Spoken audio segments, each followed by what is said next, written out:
ओम शांति। ओम शांति। ओम शांति।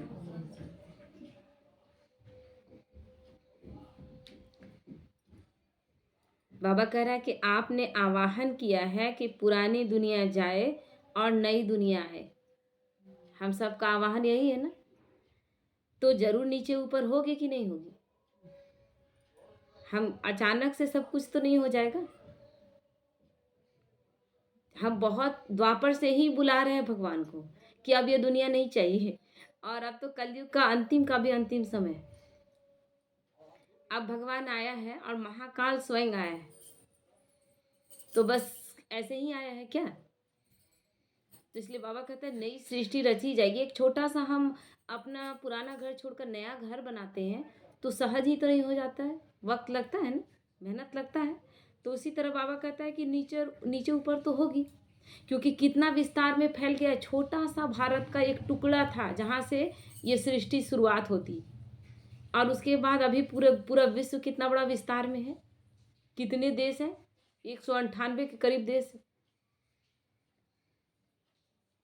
और इतना जनसंख्या 800 के करीब है। तो बाबा कहता है इसलिए कुछ भी हो आपको बेफिक्र बनना है, कोई फिक्र नहीं, क्योंकि वो कराने आया, उसको बुलाए थे, अब उस पे छोड़ दे ना, वो आया है उस पे छोड़ दे। तो इसलिए बाबा कहता है आपको बेफिक्र रहना है। पुरानी दुनिया में पुराने मकान में जरूर कभी कुछ टूटेगा, कुछ गिरेगा। तो क्या होता है हमारे साथ? ये टूटने गिरने का क्या मतलब है? हमारा पुराना स्वभाव संस्कार कभी ना कभी आता है। आता है तो कभी कभी लगता है कि अंदर से टूट गए, लेकिन ये तो होगा ना, क्योंकि जब तक हमारे एक एक कांटा जो अंदर है, मान लीजिए कि आपके पैर में कोई कांटा चुभ गया, तो उसको निकालने के लिए पिन से तो निकाला जाएगा, निकाला जाएगा ना, दर्द तो होगा। लेकिन अगर छोड़ दिया जाए उस कांटे को तो वो तो नासूर बन जाएगा, कितने दिन का दर्द बन जाएगा। लेकिन थोड़ी देर के लिए दर्द हुआ, उस कांटे को निकाल दिया गया, तो फिर वो तो हमेशा के लिए घाव नहीं रहेगा, ठीक हो जाएगा ना। तो उसी तरह भगवान क्या कर रहा है, हमारे अंदर के सारी बुराइयों को धीरे धीरे खुरच खुरच कर जो जमा हुआ मैल है वो निकाल रहा है। अब इतने दिनों तक हमारे अंदर इतनी बुराइयां अंदर प्रवेश कर गई थी ना, कि देखिए छोड़ना भी चाहते हैं, वो हमको तकलीफ भी दे रहा है लेकिन छोड़ भी नहीं पाते। यही बेबसी, यही लाचारी है कि वो हमको तकलीफ दे रहा है, खुशी नहीं दे रहा है, लेकिन फिर भी हम उसको छोड़ नहीं पा रहे। तो भगवान छुड़ाता है, भगवान की शक्तियां हैं जो हम छोड़ पा रहे हैं। आखिर हम किसी पे गुस्सा करते हैं, क्रोध करते हैं, क्रोध करने के बाद क्या अच्छा फीलिंग आता है? कोई बात किसी का अच्छा नहीं लगा तो उसको उस समय जवाब दे दिए, लेकिन तुरंत अच्छा, फिर बाद में अच्छा नहीं लगने लगता है, लेकिन बोल तो दिए, बोल तो निकल गया ना। उसको कहाँ छोड़ पा रहे हैं? जानते हैं कि इसके बाद हम फील होगा, हमको बुरा लगेगा, पछतावा होगा, लेकिन फिर भी छोड़ नहीं पा रहे हैं, क्योंकि आदत इतना पक्का बन चुका है ना। तो भगवान ज्ञान के द्वारा, योग के द्वारा, बाबा 2400 घंटे, बाबा का तो यही निरंतर प्रयास है, और हमें भी निरंतर प्रयास करना है कि हमें छोड़ना है। तो इसलिए बाबा कहता है आपको बेफिक्र बनना है। कभी कुछ टूटेगा, कभी कुछ गिरेगा, नथिंग न्यू। ये सब कल्प पहले भी हुआ था और अभी भी हो रहा है। स्वीकार करना है, यह सब होना ही है, हो रहा है, और हम बेफिक्र बादशाह रहे। तो हमारे अंदर फिक्र क्यों उठता है? दूसरा में बाबा क्या कर रहे हैं, संगम युगी रूहानी मौजों में रहने का युग है, मौज में रहने का। हम मौज में रह रहे थे क्या? और मौज में क्यों नहीं रह रहे थे? क्योंकि हम बंधे हुए एक दूसरे से। हम कपड़ा पहन रहे हैं तो हमको 10-12 लोगों का ओपिनियन चाहिए कि हम अच्छे लग रहे हैं कि नहीं लग रहे, है कि नहीं है? एक पिक्चर आया था, बहुत अच्छा पिक्चर था, वो पिक्चर नहीं देखे तो देखे जरूर, क्योंकि वो पिक्चर में और कुछ नहीं, इसमें सकारात्मक ऊर्जा के लिए देखें। जब वी मेट, हाँ, करीना कपूर का पिक्चर था। उस पिक्चर में एक ही चीज हीरोइन का क्या रहता है, मैं अपने आप से बहुत प्यार करती हूँ, वो कहती है मैं अपने आप से बहुत प्यार करती हूँ और मेरा कोई और फेवरेट नहीं है। मैं अपनी फेवरेट खुद हूँ। जैसे हम लोग कहते हैं ना, वो हीरो, वो नेता, वो आदमी हमको बहुत प्यारा है, वो एक ही चीज़ कहती है कि मैं अपनी फेवरेट खुद हूँ, मेरा इस दुनिया में कोई फेवरेट नहीं है। ये फेवरेट कहने का मतलब क्या है कि फेवरेट और कोई नहीं है। स्वमान, यही तो है। भगवान हमें क्या सिखा रहा है? स्वमान ही देना सिखा रहा है ना।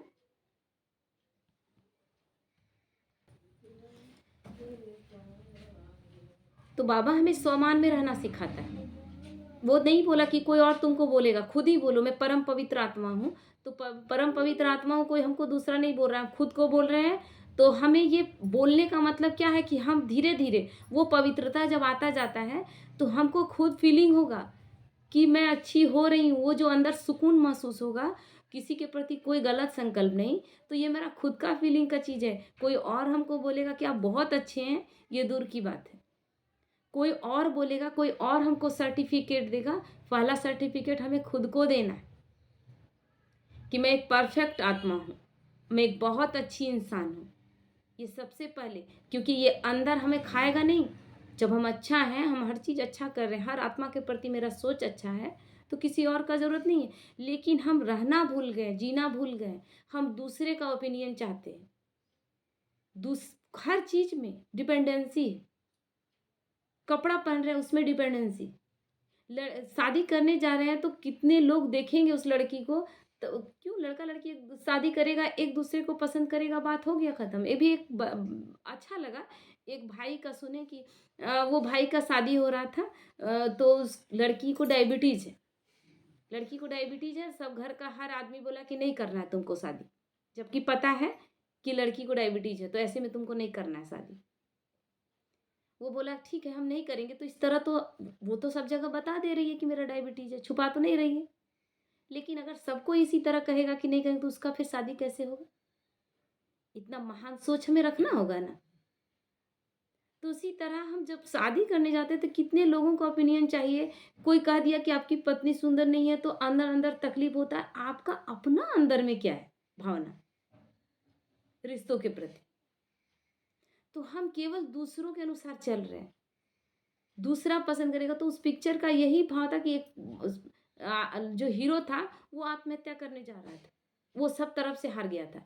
लेकिन जब उस लड़की से मिलता है उसको लगता है कि अपने आप से सबसे पहले हमको अपने आप से प्यार करना ज़रूरी है।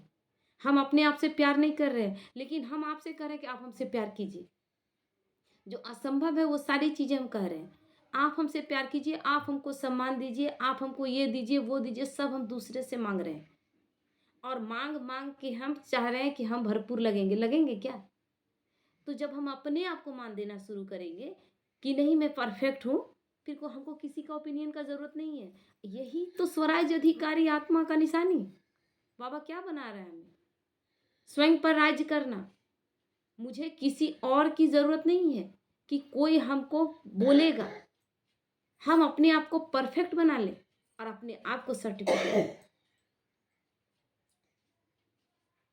तो उसमें वो हीरो कहता है, सोचता है कोई अपने से इतना प्यार कर सकता है। तो उसका बिजनेस डाउन चल रहा था, वो मरने जा रहा था, आत्महत्या करने जा रहा था। लेकिन उसको देख के उसके अंदर उमंग उत्साह जागता है और वो अपने आप से प्यार करने लगता है और फिर वापस लौटता है, एक नई एनर्जी के साथ अपनी कंपनी को फिर से खड़ा कर लेता है, फिर सक्सेस हो जाता है। तो उसी तरह हमें अपनी शक्तियों को पहचानना है। हमें माँगना नहीं है, हम अपने आप को प्यार कितना कर रहे हैं, दूसरा हमें करता है कि नहीं करता है। बाबा क्या कह रहा है?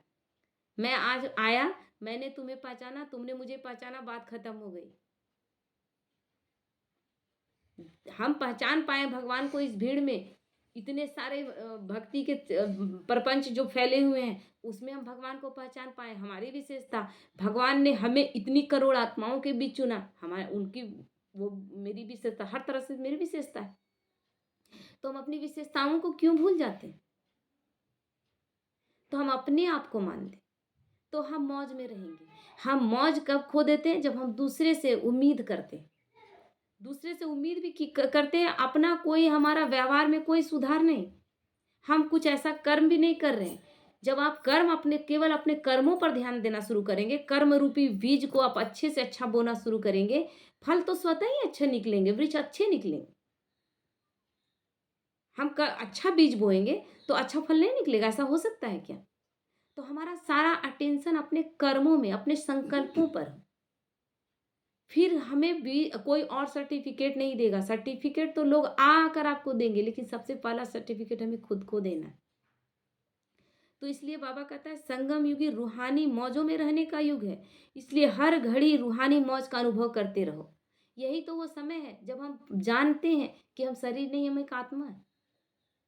और आत्मा रूप में कोई भेदभाव है क्या? कोई भेदभाव है आत्माओं के बीच में? सबका साइज एक। भगवान ने अपने साइज में और अपने बच्चों के साइज में कोई फर्क नहीं रखा। ना आत्मा और ना परमात्मा के साइज में फर्क है। बिंदु रूप में हम सब एक ही साइज के हैं। तो वो फर्क नहीं किया, तो हम क्यों फर्क करें? जब हम अपने आप को आत्मिक स्वरूप में स्थित होकर आत्मा के गुणों के आधार पर अपने आप को पहले मानते हैं कि मैं एक परम पवित्र आत्मा हूँ, और मुझे वो केवल मानना नहीं है, वो स्वरूप में धीरे धीरे आना है। तो सारा अटेंशन मेरे अपने प्रति होगा। जो अपने अपने आप से प्यार करेगा वो अपने आप को बदलेगा,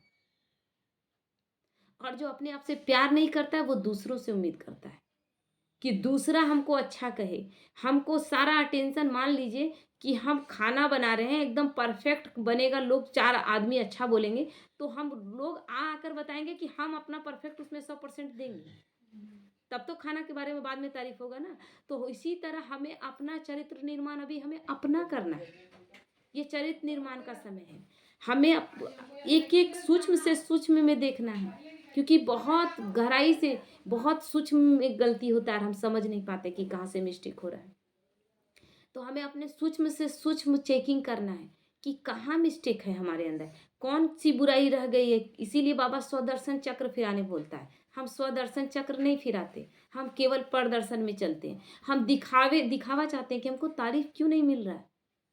सारे चीज़ों को भूल कर इस वक़्त एक चीज़ पर, कि मुझे परफेक्ट बनना है। मुझे हर कर्म इतना अच्छा करना है कि हम मेरे अंदर से आवाज़ निकले कि अब तुम परफेक्ट हो। ये आवाज़ मेरे अंदर से निकले, और जिस दिन ये अंदर से आवाज़ निकलेगा उसी दिन बाहर जय जयकार होगी। बाहर जय जयकार उस दिन होगी, लेकिन उस दिन आपको बाहर के जय जयकार से कोई मतलब नहीं रह जाएगा, क्योंकि आपके अंदर इतना सुकून रहेगा। वो सुकून ही सबसे, वही खोज में लोग भटक रहे हैं, जंगल जा रहे हैं, लोग संन्यास ले रहे हैं, इसी चीज़ को पाने के लिए भटक रहे हैं। लेकिन कहाँ अटक जाते हैं? साधु निकला, बहुत कुछ थोड़ा सा अच्छा किया, चारों तरफ जय जयकार होने लगा, उतना में ही फंस गया, अंदर जाने नहीं सका। और जाना है, ऐसे समय में, ऐसी स्थिति में पहुंच जाना है जहां हमको किसी के जय जयकार की जरूरत नहीं रहे। मन अंदर से जय जयकार करे स्वयं का। तो इसलिए बाबा कहता है कभी किसी भी परिस्थिति या परीक्षा में मूंझना नहीं है।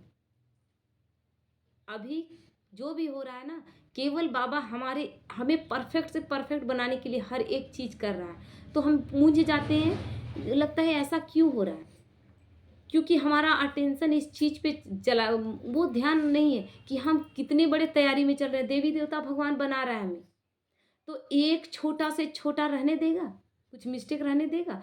आप देखिए देवी देवताओं की मूर्तियां भी बनाते हैं, तो एक जरा सा उसमें ऐब नहीं होना चाहिए। थोड़ा सा मूर्ति में थोड़ा सा, कहीं थोड़ा सा चटक जाता है ना, तो कहते हैं खंडित हो गया, उस मूर्ति को फिर नहीं पूजा जाता है। तो इसीलिए बाबा कहता है एक भी चीज हम तुम्हारे अंदर ऐसा रहने ना दे जो पूज्य बनने योग्य नहीं हो। पूज्य बना रहा है ना, तो कैसे बनाएगा? पत्थर छेनी का मार से एक एक चीज बारीक से बारीक निकालेगा, पत्थर का कहीं कुछ एक्स्ट्रा नहीं रह जाए, और एकदम बारीक से तैयार करेगा।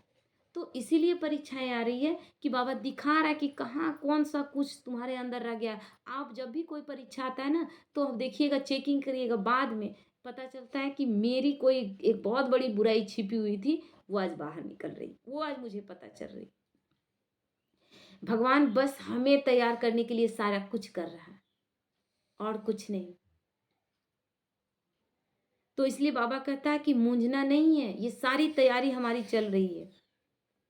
कभी किसी भी परिस्थिति में, क्योंकि यह समय अकाले मृत्यु का है, थोड़ा समय भी अगर मौज के बजाय मूंझ गए और उसी समय अंतिम घड़ी आ जाए तो बाबा कहता है कि अंतमति सो गति।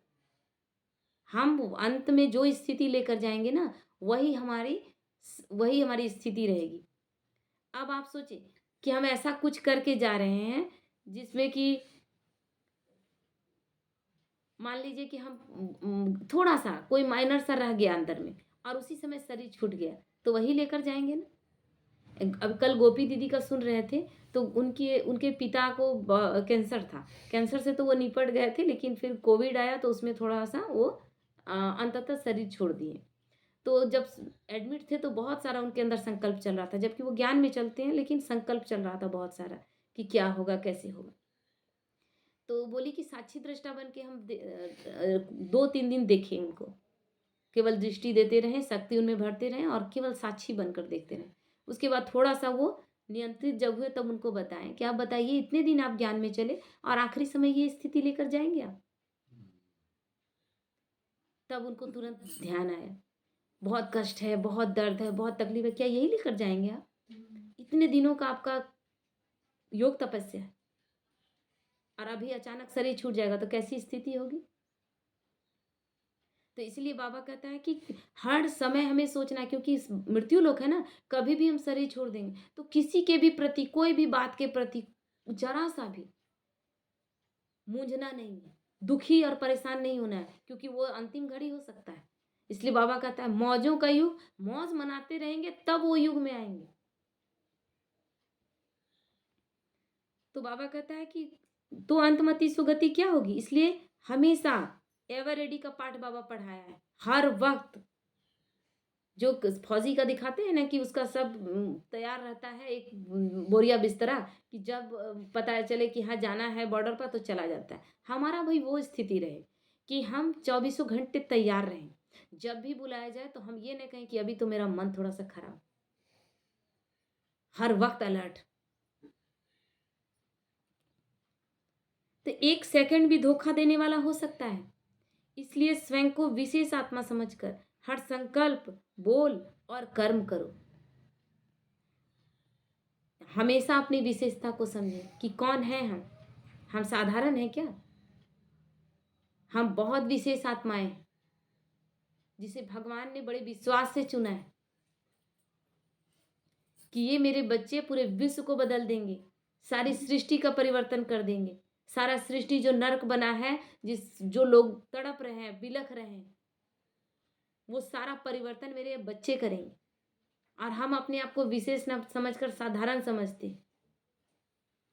इसलिए हमेशा अलर्ट होकर अटेंशन के साथ अपना कर्म करें।